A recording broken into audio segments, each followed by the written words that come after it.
Okay, YouTubers, T-Square here with T-Square Talk. Boy, the wind is picking up. Just 3 hours left.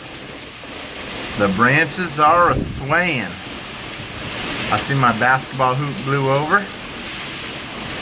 I'll have a mess to clean up later with all them rocks that were holding it down.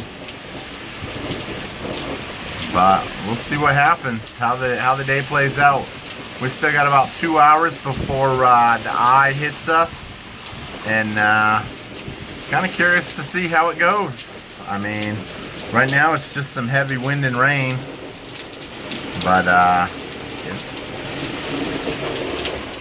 hopefully I don't lose the roof.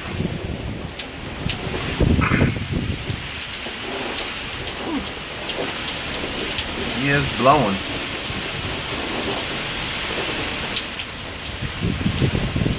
Sounds like a freight train.